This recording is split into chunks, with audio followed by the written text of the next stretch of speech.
Qu'est-ce qui se passerait si toute l'eau de la Terre disparaissait? Bon, déjà, fini les jacuzzis, la piscine et les bonnes petites douches le matin. Mais la question est, qu'est-ce qui se passerait vraiment? Est-ce qu'on mourrait tous en quelques jours? Est-ce que certains animaux arriveraient à survivre? On va voir tout ça ensemble juste après le générique. Accrochez vos slips, c'est parti.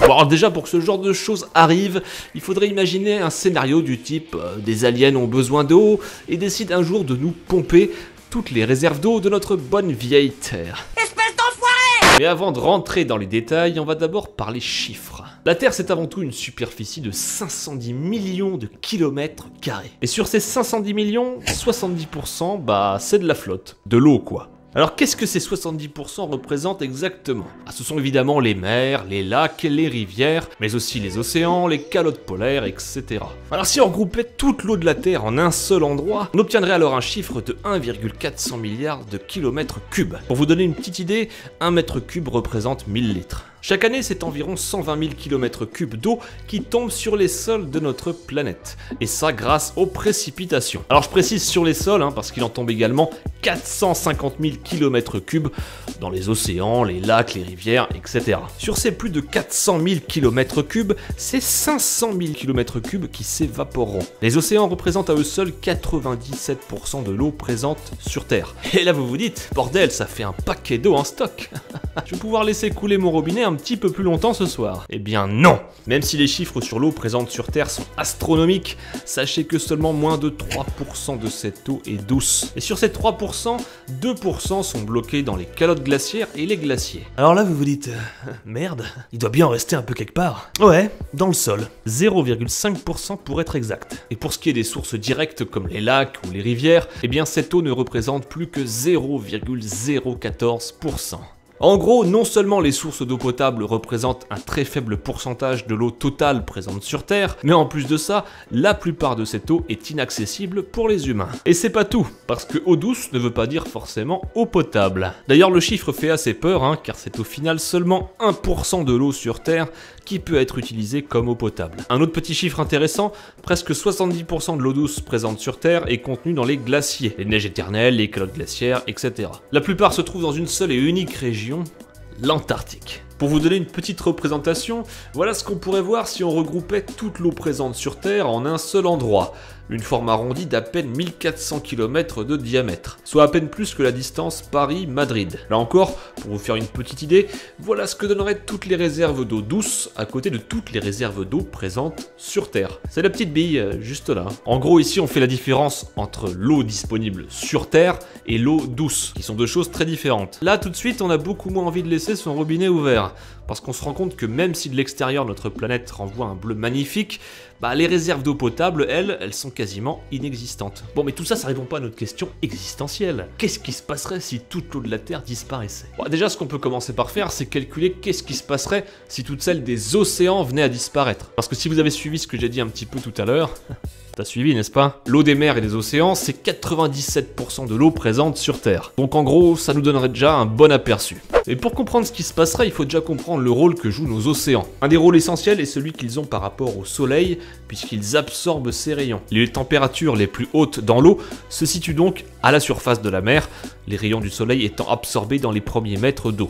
C'est pour ça que l'eau est toujours plus chaude à la surface que 5 mètres en dessous. Grâce à tout ça, l'océan est un énorme réservoir de chaleur. Il se réchauffe mais se refroidit également très lentement, c'est d'ailleurs ce qu'on appellera l'inertie thermique. Sans cette eau qui absorbe la chaleur, dans les régions très ensoleillées comme l'équateur, le climat deviendrait désertique.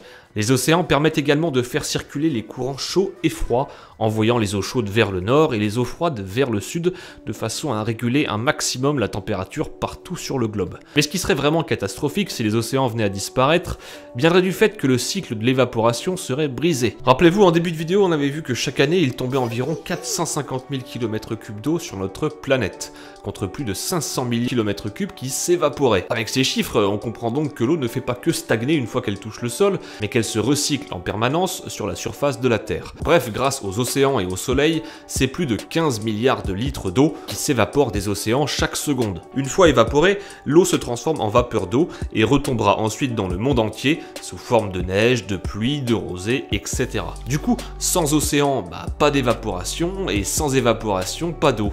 Et sans eau, c'est la mort. Bref, vous venez de voir que le trajet de l'eau dans le ciel jouait un rôle essentiel pour ce qui est de la distribution de l'eau sur Terre. Mais il permet également de stimuler la répartition de la chaleur. Bon mais bordel, tu vas nous dire ce qui se passerait si les océans étaient à sec, ou tu vas continuer à nous parler des nuages? Ok alors, calmez-vous hein. Calmez-vous. Calmez-vous. Qu'est-ce qui se passerait si les océans se vidaient du jour au lendemain? Déjà, sans surprise, c'est environ 97% de l'eau de notre planète qui vient de partir en fumée. Ça fait un peu chier quand même. Heureusement, il nous reste encore 3 petits pourcents qui sont les sommets enneigés, les lacs, les étangs, les rivières, ainsi que les eaux souterraines. Malheureusement, ce n'est pas suffisant pour espérer faire redémarrer le cycle de l'eau qu'on avait grâce aux océans. Les nuages, auparavant très nombreux, grâce aux grandes quantités d'eau qui s'évaporaient des océans, sont maintenant extrêmement rares, tout comme les pluies presque inexistantes. La chaleur n'étant plus absorbée par les océans, la plupart des régions deviendraient désertiques et toute forme de vie cesserait de proliférer. Les provisions en eau diminueraient un peu plus chaque année, ce qui finirait d'emporter le peu de vie restante présente sur Terre. Il existe cependant des gens qui arriveraient peut-être à survivre en ermite. Je pense notamment aux fermes ou aux maisons ayant accès aux sources souterraines grâce aux grottes ou aux puits. Du coup, le problème ne serait pas l'eau, mais la nourriture. Les pluies sont extrêmement importantes pour un bon nombre de cultures, mais malgré tout, et sans elles, on pourrait dire adieu à la plupart des fruits et légumes qu'on a dans notre assiette. Pourtant, il serait tout à fait possible de cultiver des fruits et des légumes sans elles. On pensera par exemple aux cerfs. Les plus chanceux ayant des sources d'eau souterraines n'auraient alors pas de mal à construire un système d'irrigation afin de faire pousser différents types de fruits et de légumes. Et ça, même s'il ne tombait plus une seule goutte d'eau par an. Mais est-ce que vous saviez que même si vous n'aviez pas le moyen d'irriguer vos cultures, il vous serait alors possible de cultiver des fruits, voire même des légumes, sans une seule goutte d'eau?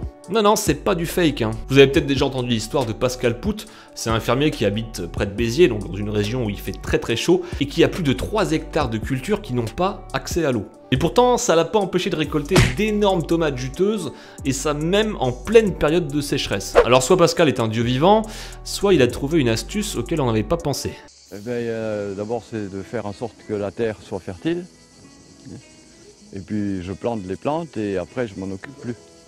Les plantes, elles apprennent à résister soit à la sécheresse ou aux excès d'eau, aux maladies. Tout ce qu'elles apprennent, elles le transmettent à leur descendance, c'est-à-dire aux semences. La plupart des gens, ce qu'ils font, c'est qu'ils arrosent sans arrêt comme ça à soif. Quand il y a une maladie, ils traitent. Donc les plantes n'apprennent jamais à résister à une maladie, ni à résister à la sécheresse. À ce bon vieux Pascal, il a découvert que les graines industrielles, celles du commerce quoi, n'étaient pas assez résistantes au manque d'eau. Il s'est donc tourné vers des variétés un peu plus anciennes et il a continué de les replanter chaque année. Et le résultat est assez incroyable. Mais pour en revenir à la Terre, et même si tout ça est très positif, sachez que même en appliquant toutes ces petites astuces et en essayant de s'adapter du mieux possible, eh bien, on crèverait tous. Bah oui, parce que comme on l'a vu tout à l'heure, grâce aux océans, les rayons du soleil étaient absorbés.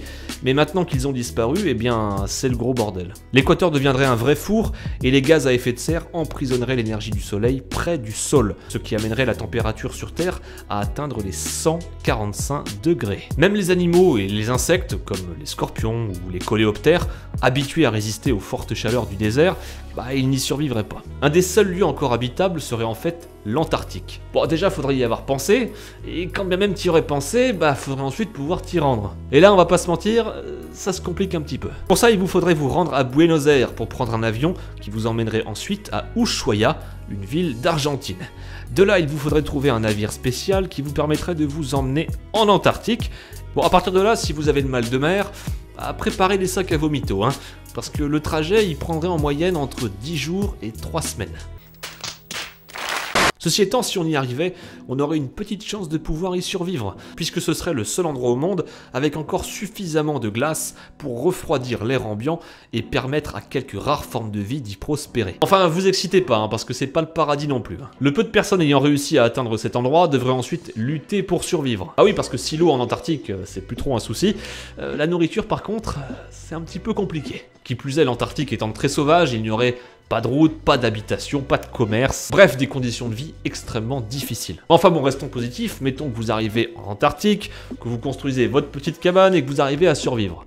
Malheureusement, ça ne durait pas longtemps. Bah oui, parce que si vous avez réussi à faire le voyage jusqu'à là-bas, les plantes, elles n'ont pas pu bouger. Les plantes finiraient par mourir les unes après les autres et toute vie végétale finirait par disparaître. Qui dit plus de plantes dit plus d'oxygène, et qui dit plus d'oxygène dit la mort. Même pour les plus malins ayant réussi à s'adapter aux températures extrêmes, la vie deviendrait donc impossible. Ceci étant, si on est philosophe, on sait que la fin des humains ne veut pas forcément dire fin de la vie. Dans certains cas spécifiques, ça pourrait même être très bénéfique pour la Terre, comme par exemple aujourd'hui. Mais malheureusement, ça serait pas le cas ici. Les températures extrêmes et le taux d'oxygène très faible empêcheraient toute vie de redémarrer. Toute vie sur Terre finirait donc par s'éteindre inévitablement. Alors quelle est la conclusion de cette vidéo? L'eau douce est précieuse, et sans les océans, bah... on est dans la merde. Et pourtant, on continue de les saccager, que ce soit avec la pollution ou la pêche intensive. Alors même si cette fin de vidéo fait un petit peu cucu la praline, bah n'oubliez pas qu'on est tous responsables, et que si on veut faire changer les choses, c'est d'abord à nous de montrer l'exemple. J'espère que cette vidéo vous aura plu. Comme d'habitude, n'hésitez pas à la partager sur la toile et autour de vous. Vous pouvez bien sûr laisser un petit pouce bleu si elle vous a plu. Et n'hésitez pas à me poser des questions dans les commentaires. Passez tous une bonne soirée, je vous dis à très bientôt pour la prochaine vidéo. Vous êtes awesome.